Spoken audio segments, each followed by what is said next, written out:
जय हिंद दोस्तों, मैं अनुराग और आशा करता हूँ आप सभी बहुत अच्छे होंगे। दोस्तों, आज की वीडियो में हम बात करेंगे पेन ड्राइव के बारे में। दोस्तों, जब आप कोई नई पेन ड्राइव परचेज करते हैं, मान लीजिए आपने 64 या 128 GB की कोई पेन ड्राइव परचेज की, तो आपको ये लगता होगा कि मतलब उसमें अब आपकी प्रॉब्लम सॉल्व हो गई है। लेकिन जब आप उसे कंप्यूटर पे लगाते हैं, पेन ड्राइव से अब जब डेटा कॉपी करते हैं कंप्यूटर पे, तो वो तो बहुत अच्छी फास्ट स्पीड पे चेंज हो जाता है, मतलब मूव हो जाता है डेटा। लेकिन जब आप पेन ड्राइव पे डेटा मूव करते हैं तो प्रॉब्लम आपको पता चलती है कि डेटा, मतलब 1 या 2 GB डेटा कॉपी करने में भी वो 2-2 3-3 मिनट लगा रहा है। कि प्रॉब्लम क्या है, कई बार प्रॉब्लम का पता नहीं चल पाता। तो आज इसी की पॉसिबल सॉल्यूशंस के बारे में बात करेंगे। तो चलिए शुरू करते हैं जल्दी से। दोस्तों, ऐसा होता है कि जब आप कंप्यूटर पे आप पेन ड्राइव लगाते हैं, तो दोस्तों ये काफ़ी सारी चीज़ें इसके ऊपर वेरी करती हैं कि किस वजह से ऐसा हो रहा है। तो सबसे पहला जो आपका जो प्रॉब्लम हो सकती है मेन, वो ये हो सकती है कि जिस कंप्यूटर पर आप लगा रहे हो उसकी कॉन्फ़िगरेशन क्या है। मान लीजिए आपका कंप्यूटर जो है अगर कुछ साल पुराना है, और मान लीजिए 4 या 5 साल पुराना कंप्यूटर पे आप लगाते हैं, तो उसमें डेफिनेटली इस तरह की प्रॉब्लम आएगी। और एक ये कि जो जिस पोर्ट पर आप लगा रहे हैं वो USB 2 सपोर्ट करता है या 3 सपोर्ट करता है। लेकिन क्या आप जानते हैं USB 3 जो है उसकी भी 2 जनरेशन आ गई हैं। USB 2 जब आप यूज करते थे पहले, जो नॉर्मल USB पोर्ट होता था उसमें स्पीड होती थी USB में डेटा ट्रांसफर की 480 Mbps।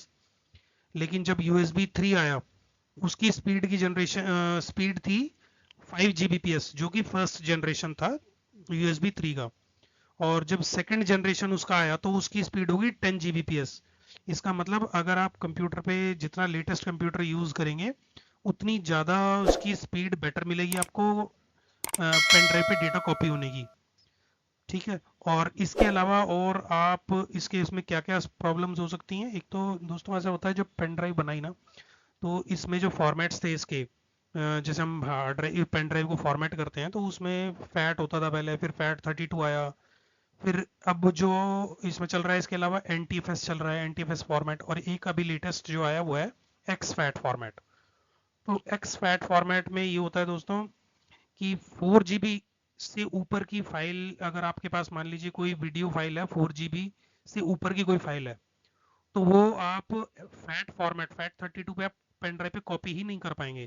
क्योंकि फैट 32 जो है वो 4 GB की फाइल सपोर्ट ही नहीं करता है, कितनी बड़ी चाहे आपके पास पेन ड्राइव 32 GB की हो, वो फाइल आप कॉपी करेंगे तो वो स्प्लिट कर देता है। तो इस तरह से आपको मतलब आपको इस तरह की प्रॉब्लम आ सकती है। तो और समटाइम्स तो क्या होता है कि जैसे आपको कॉपी स्लो होगा, आप सोचेंगे पता नहीं क्या दिक्कत आ रही है, आप निकालेंगे और वो फाइल करप्ट हो जाती है। तो इस तरह से प्रॉब्लम्स आती हैं। तो जब भी आप कोई पेन ड्राइव लेते हैं, और अगर वो बड़ी पेन ड्राइव आप ले रहे हैं, तो उसको एक्स फैट फॉर्मेट पर ऑटोमेटिकली फॉर्मेट होगी, फैट 32 पर वो फॉर्मेट ही नहीं होगी।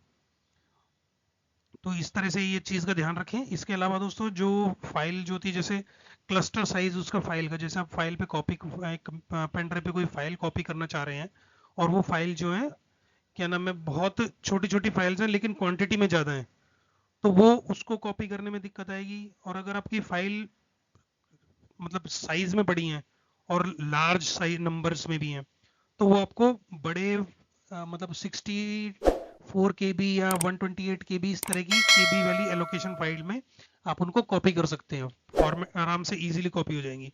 इस तरह की भी दिक्कत आती है। और समटाइम्स तो ऐसा होता है कि जो आप एक एम्प्टी फाइल को कॉपी करते हैं, तो वो हार्ड ड्राइव का जो पूरा एक ब्लॉक होता है, पेन ड्राइव का जो एक ब्लॉक होता है, जिसमें जैसे आप लोकेशन साइज में बोलते हैं, ब्लॉक में पूरी ब्लॉक साइज में एक फाइल आती है एम्प्टी फाइल, और पूरा ब्लॉक खाली हो जाता है। इस तरह से भी मतलब उसमें स्पेस मतलब वो यूजलेस हो जाता है, और वो यूज नहीं हो पाता। तो आपको फॉर्मेट करते टाइम आपको ध्यान रखना है कि आपको किस तरह की पेन ड्राइव उसमें, और किस तरह की फाइल्स आपको उसमें कॉपी करनी है, छोटी फाइल्स हैं या बड़ी फाइल्स हैं। और अगर आप 64 GB की पेन ड्राइव या उससे बड़ा कोई SD कार्ड या इस तरह की कोई फाइल यूज करना चाह रहे हैं, तो उसमें आप एक्सफैट फॉर्मेट करें और 128 KB एलोकेशन यूनिट में इसमें फॉर्मेट करें इसको। और दोस्तों, एक्सफैट जो होता है, वैसे तो एंटीफेसिस थोड़ा सा स्लो होता है, लेकिन एक्सफैट जो होता है, रेस्पॉन्सिव स्पीड जो होती है इसकी स्मॉल फाइल्स की होती है 15 Mbps पर सेकेंड। 15 Mbps पर सेकंड, जबकि जो NTFS की जो फाइल्स होती हैं, NTFS जो होता है उसकी 25 Mbps स्पीड होती है लार्ज फाइल में। अब मतलब अगर आप NTFS पे कोई बड़ी फाइल आप कॉपी करेंगे तो वो इजीली कॉपी हो जाएगी, एक्सफैट पर स्लो होगी वो कॉपी। इस तरह से भी मतलब ये सारी चीज़ें आपकी वेरी करने लगी हैं चीज़ों पे। और एक्सफैट का एक प्लस चीज़ ये आपकी, आप ये कह सकते हैं कि ये आपके विंडोज़ पर भी काम करता है, मैक पर भी काम कर सकता है, और एंड्रॉयड फोन्स पर जो कि कंपनी वाइज आपके सपोर्ट करते हैं उन मैक एंड्रॉयड फोन्स पर भी सपोर्ट करता है। एक्सपैट जो होता है basically extensible file allocation table होती है, और ये इंट्रोड्यूस हुआ था 2006 में, ऑप्टिमाइज्ड होता है ये यूएसबी वगैरह के लिए। और एक्सपैट जो होता है इसका जो 128 पेटाबाइट मैक्सिमम फाइल साइज आप बना सकते हैं, मतलब इतनी बड़ी फाइल आप ये सपोर्ट करता है। तो आप इसमें इजीली कॉपी कर पाएंगे। जब आप इसमें जब आप FAT32 पे आप पेन ड्राइव कोई बड़ी 4 GB से फाइल बड़ी कॉपी करते थे, तो वो क्या करता है, कॉपी नहीं कर पाता और उस फाइल को स्प्लिट कर देता है दो में, 2 GB में या 4 GB में। इस तरह की FAT32 में प्रॉब्लम आती है। आप इजेक्ट आप पेन ड्राइव फोर्सफुली कर देते हैं तो उसमें भी डेटा लॉस हो जाता है एक्सफैट में, बस ये थोड़ा ध्यान रखने की ज़रूरत है। तो दोस्तों फाइनली इसमें मोस्ट इम्पॉर्टेंट और सबसे ज़्यादा मतलब वैल्यू वाली बात ये हो गई कि अगर आपके कंप्यूटर पे यूएसबी पोर्ट लेटेस्ट है, मतलब आपका कंप्यूटर लेटेस्ट है, तो आप पेन ड्राइव की मैक्सिमम परफॉर्मेंस आप ले पाएंगे। ये बाकी सारी चीज़ें फॉर्मेट और ये सारी चीज़ें बाद की बात है। अगर आपका कंप्यूटर लेटेस्ट है और उसमें ये USB 3 वाला पोर्ट है तो मैक्सिमम आप परफॉर्मेंस ले पाएंगे, वरना नहीं ले पाएंगे। तो दोस्तों मिलते हैं अगली वीडियो में। चैनल को सब्सक्राइब कर लें, शेयर कमेंट एंड लाइक करें। मिलते हैं अगली वीडियो में। बाय।